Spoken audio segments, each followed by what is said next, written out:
présentement, ce qu'on a besoin aussi avec les élus municipaux, c'est bien simple. On le voit un peu dans le bas du fleuve. Puis tu sais, je suis très proche du Bas-Saint-Laurent, je viens de là. Puis tu vois vraiment beaucoup d'élus municipaux qui commencent à parler pour la population, de dire, hey, écoute, il y a des affaires qui font pas de sens. Pourquoi on n'a pas locké des jeunes, ainsi de suite. Puis les élus se lèvent pour parler pour les gens. On a eu le maire de Lévis qui l'a fait un peu aussi pour les commerces il y a une semaine ou deux.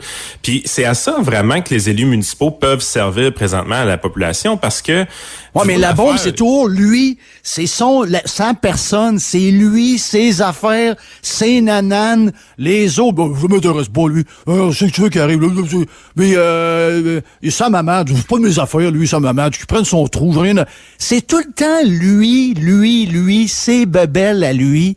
Puis les imbéciles de médias tombent dans ces histoires. Ah, laissez-les faire tout seul avec ses patentes. On n'a rien à foutre. Avez-vous vu le reportage sur la région de Québec a besoin d'un leader pour se faire déconfiner parce qu'il n'y a plus grand-chose qui justifie présentement qu'on ait un couvre-feu. Il n'y a plus grand-chose qui justifie présentement que nos commerces vont rester fermés dans certains cas, comme les restaurants, dès lundi prochain parce que le data est tellement bon pour la région de Québec. On aurait raison... Est-ce qu'on a eu les nouveaux chiffres aujourd'hui? J'ai pas vu les nouveaux chiffres. Une quarantaine de cas encore. Là. Il y a vraiment bien en bas des objectifs fournis par le docteur Dontigny il y a quelques semaines. Donc, on est vraiment dans... Tout est beau, puis même, je te dirais pas là, je vais bien. Puis, tu sais, la dernière conférence de presse, j'étais sorti un peu les chiffres à matin, puis ça m'a fait tellement rire quand j'ai lu ça. C'est ma femme qui me parlait de ces chiffres-là. Je suis allé chercher, puis j'en revenais pas. Cette semaine, on a tapé sur le clou du délestage, puis du délestage, puis du délestage. C'est juste ça qu'on a entendu. C'était le nouveau mot-clé pour faire peur au monde. Nouveau buzzword. Ouais, exact. Mais là, tu te dis, ben écoute, probablement que c'est rendu un critère de base pour savoir si une région se fait déconfiner ou pas. Puis les chiffres du délestage par région, ils existent. La presse les a sortis.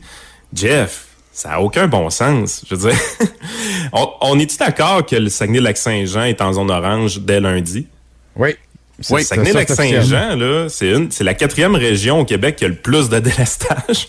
On est à 44% de délestage au Saguenay-Lac-Saint-Jean. 47 cas, Jeff, aujourd'hui. 47 au Québec? OK.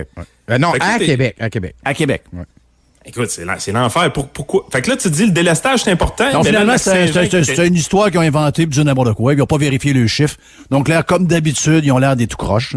Mais écoute, capitale nationale, les chiffres, côté délestage, on est loin d'être la pire place de tout croche au Québec. On est au 11e rang. On est une des régions. En fait, il y a juste 3 régions ou 4 régions qui sont mieux que nous autres en termes de délestage. La première région qui est mieux, c'est Abitibi-Témiscamingue, Gaspésie, Côte-Nord. Des endroits pas très peuplés, on s'entend. Chaudière-Appalaches. Et après ça, dans les grands gagnants du délestage, ceux-là qui sont moins délestés, c'est la capitale nationale. Donc, finalement, c'est de la chenoute. C'est de la chenoute. C'est de la bullshit. Moi, c'est ça que je tenais.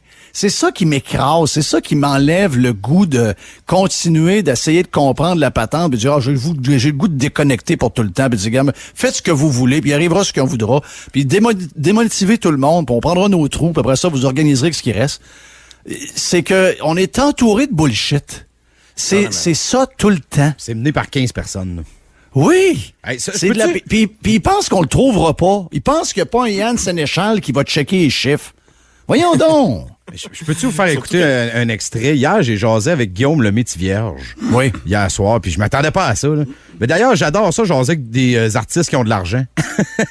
Parce que ils disent ce qu'ils ont envie de dire. Lui, il est riche.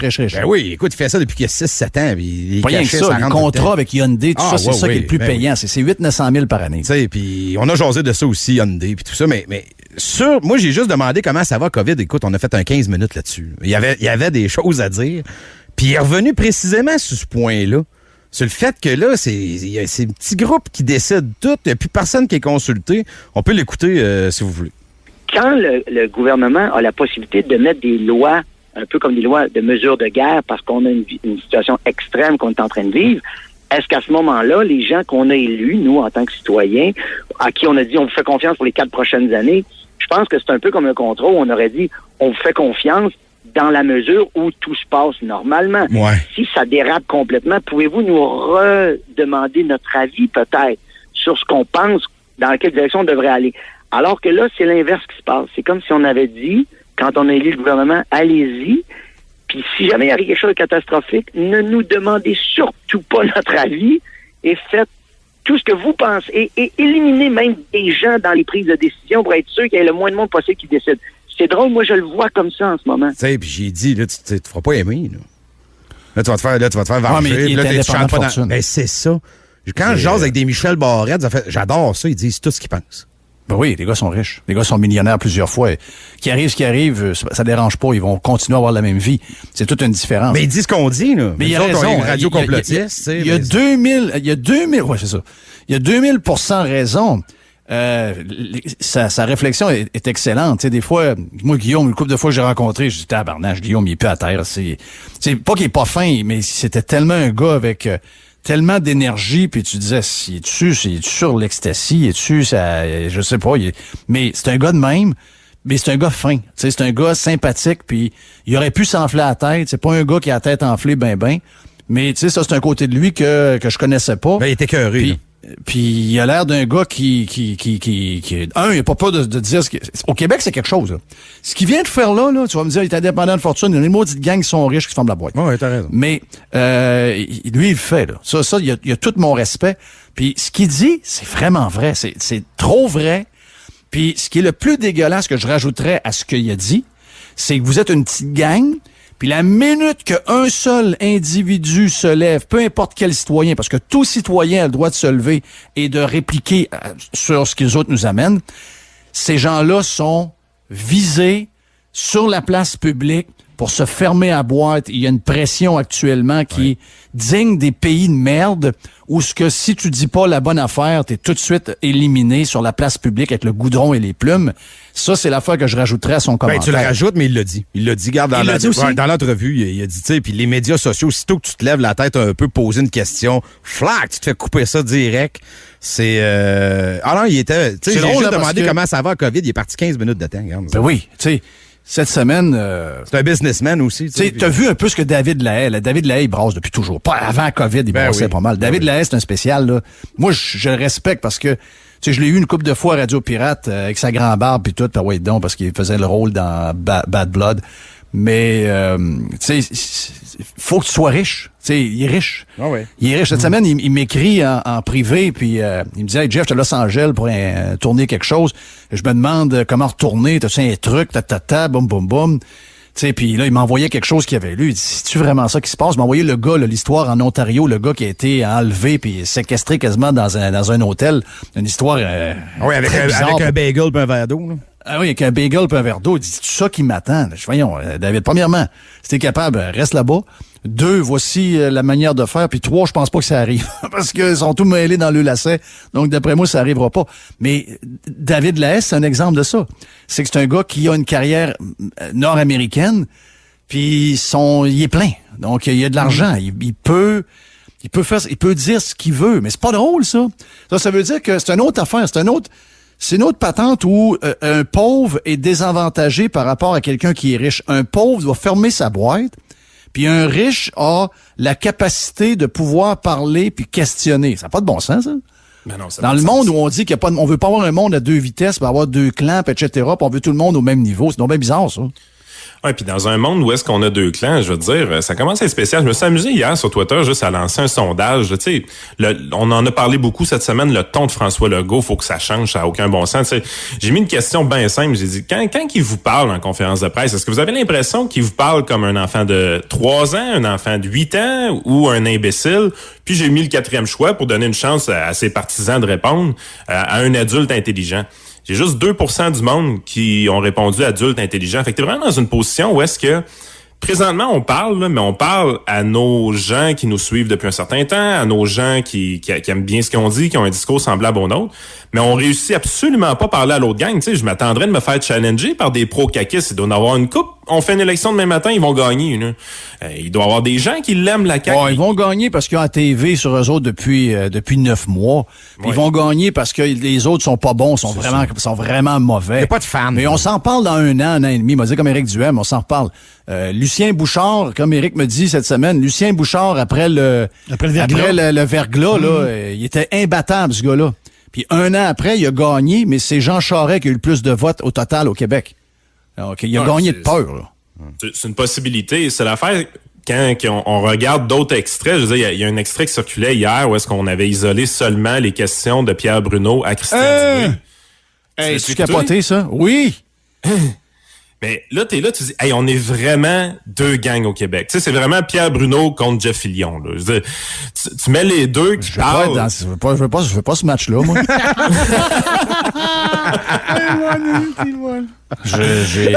Non. Ben, on est vraiment dans un fossé dans le sens que les deux, on parle à notre gang, chacun de notre bar, puis les gangs se mélangent plus, là, parce que moi, quand j'ai écouté ces extraits-là, j'entendais les questions de Pierre Bruno. J'étais là, je dis, waouh, Christian Dubé est donc bien un modéré. Christian Dubé est vraiment pas un maître confineur. Là, le variant britannique, là, mais qu'est-ce qui se passe à Saint-Jean-sur-le-Richelieu, là? Est-ce qu'on est sur le bord de fermer cette ville, là? C'est quasiment ça qu'il a demandé, là. On est sur le bord de fermer Saint-Jean-sur-le-Richelieu puis sacrer toute la gang dans des hôtels pour les mettre en quarantaine. C'est quasiment ça qu'il a demandé. Ah, ben, c'est le variant. Puis t'es là, tu dis, il est donc bien paniqué, puis le ton de voix, puis il est agressif. Il est pas paniqué une minute. C'est un acteur. Ben voyons! C'est ça que j'ai essayé de vous dire cette semaine. À un moment donné, j'ai parlé de Mario Dumont. Arrêtez de penser qu'ils ont peur pour vrai. C'est hier qu'on parlait de Dumont puis de Denis Lévesque. C'est ça? On a fait ça ensemble hier? Oui. Hier, on a fait ça, hein? Des fois, j'ai mêlé parce que je sais plus ce qu'on parle, là, mais... Les gens disent, ah oui, mais Mario Dumont, il a vraiment peur, puis Denis Lévesque à LCN, il a vraiment peur, puis Pierre Bruno, il a vraiment peur, puis José, pas José, là, la fille qui fait une nouvelle le soir, là, elle a peur, Sophie. Oh. Puis l'autre, la fille, Paul Larocque, il a vraiment peur, puis la tendresse qui est avec a vraiment peur. Ils ont pas peur! Ils jouent à la comédie pour du cash. Il y en a qui ont peur, Ouais, pas eux autres. Ça pour... Pas eux autres. Non, ils ont pas peur. Ah. Tu penses-tu que leur vie pendant la journée à Télémétropole, je dis Télémétropole, à TVA. Mais c'est encore Télémétropole. Ben oui, c'est la même affaire. C'est la même affaire. On comprend. Tu penses-tu qu'à l'intérieur des murs, ils ont des masques qui sont tous dans des genres de chambres séparées, puis là, ils sortent avec des kits de cosmonautes, puis là, ils leur enlèvent le kit juste avant que la caméra ouvre? Mais non! Ces gens-là ont une vie tout à fait normale comme avant. Les émissions de TV, tu sais, on a vu ça, là. Christian Bégin, la cuisine chez eux, le lunch de péteux un peu. Autour de l'îlot. La fille au vin, alentour de l'îlot, la bouffe, le vino, ça jase. C'est pareil comme il y a un an. Pour eux autres, là, ils nous font la leçon. La vérité, c'est qu'ils n'ont pas de masse d'en face pendant toute la journée. Ils vont pas à l'épicerie. Personne qui va... Ils allaient pas avant, puis ils vont pas là. C'est pas eux autres qui font ça. Ils n'ont jamais été au Costco de leur vie. Il y a quelqu'un qui y va pour eux autres. C'est des prima donnas qui ont une genre de vie de roi depuis des années et des années. Puis tant mieux pour eux. Ça, moi, j'ai pas de jalousie pour ça. Ils ont gagné leur affaire. Mais ils essayent de jouer à peur, puis d'essayer de jouer que, hey, là, va falloir prendre des... Voyons, ils sont les premiers rendus à la maison pour dire à leur femme, c'est de la folie, cette maudite affaire-là. Moi, je suis sûr de ça. Prends tous leurs auditeurs ou les gens qui écoutent la télé puis qui les ont d'en face à tous les soirs puis qui regardent cette grande comédie-là, comme tu la décris si bien, puis mets-les une semaine à Radio X. Je te jure que les deux premières journées, ils capotent. Là. Ils sont en train de virer fou, ils comprennent pas ce qui se passe. Ils se disent, voyons, je suis sur une autre planète. Là. Les discours sont même pas proches de se ressembler. Puis probablement prendre les auditeurs de Radio X, envoie-les forcer d'écouter au TVA une semaine de temps. Non. Moi, j'aime mieux être dans un hôtel isolé 3 jours à 2000$ par personne que d'être une semaine devant la TV par obligation. Wow. Es-tu fou, toi? Une semaine obligée. Mettons, il y a une peine. Ma peine d'avoir voyagé, c'est, mettons, une semaine dans un hôtel avec LCN, le volume à 42. Très déçu, M. Fillion. Là. Très déçu de vous entendre. On aura même un reportage d'Harold. Oui, Harold. On a Harold. Non, regarde. Hey, avant que tu partes, on a Dan Pou qui s'en vient. Mais Yann, je vais te poser une question que peut-être que t'as pas regardé, mais j'ai commencé à regarder ça ce matin parce que là, ça commence à être jasé un peu partout sur la boule par différents spécialistes pour vrai, là, pas un panel de LCN, mais des spécialistes pour vrai. Là, on regarde des graphiques de comment le virus est en train de complètement disparaître de la carte partout, OK? C'est partout en même temps, En fait, l'Amérique du Nord semble même plus rapide qu'ailleurs. Les États-Unis sont les plus... les chiffres globaux de la planète là, versus le pic, on est à peu près à 150 000 cas par jour de moins. Carrément, avec la boule au complet. Là. Oui. Ben regarde, les États-Unis, c'est 44% de cas de moins qu'il y a 2 semaines par jour. 44%. Donc, ça va très, très vite. Le couvre-feu, il n'avait nulle part. Des magasins fermés avec des plastiques alentour des habits de skidoo, il n'avait nulle part.